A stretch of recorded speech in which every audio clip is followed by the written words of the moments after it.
H-A-T-E. It was with this left hand that old Brother Cain struck the blow that laid his brother low. L-O-V-E. You see these fingers, dear hearts, these fingers has veins that run straight to the soul of man. The right hand, friends, the hand of love. Now watch and I'll show you the story of life.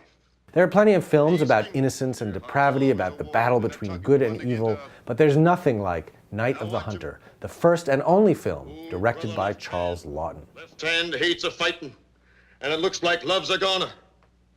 But wait a minute. The movie was a critical and commercial failure when it first came out, and though its reputation has grown over time, its weirdness is undiminished. It's a hybrid of a folk tale and a film noir, but true to its own vivid and haunting reality. What a blessedness, what a peace is mine, leaning on the everlasting arms.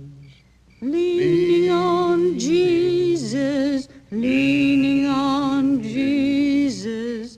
Night of the Hunter tells the story of two young children in Depression-era West Virginia, menaced by Harry Powell, a homicidal preacher played by Robert Mitchum. The children are played by Sally Jane Bruce and Peter Graves, and though they're sweet and vulnerable, they're never overly cute or precious. She had two pretty children. Shelley Winters is pretty amazing in what would become a familiar kind of role for her, playing the children's widowed mother. Pathetic, needy, naive, sexually frustrated, not very bright, and ultimately heartbreaking. Ben never told you he threw it in the river, did he?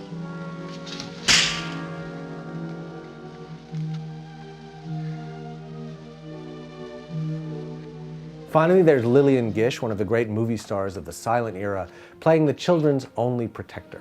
She'll be losing her mind to a tricky mouth and a full moon, and like as not, I'll be saddled with the consequences.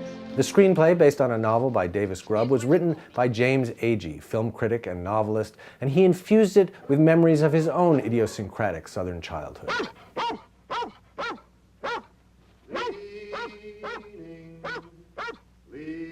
The director, Charles Laughton, who was also one of the great character actors of the era, filmed this very American story with a look borrowed from German Expressionism.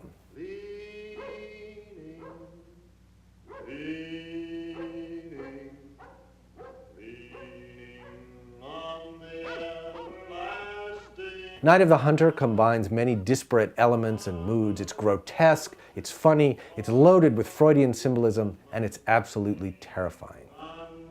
Don't he never sleep? You can analyze it from a distance, which might bring some comfort, but while you're watching this movie, you're like a child in the grip of a nightmare. Come on, Pearl!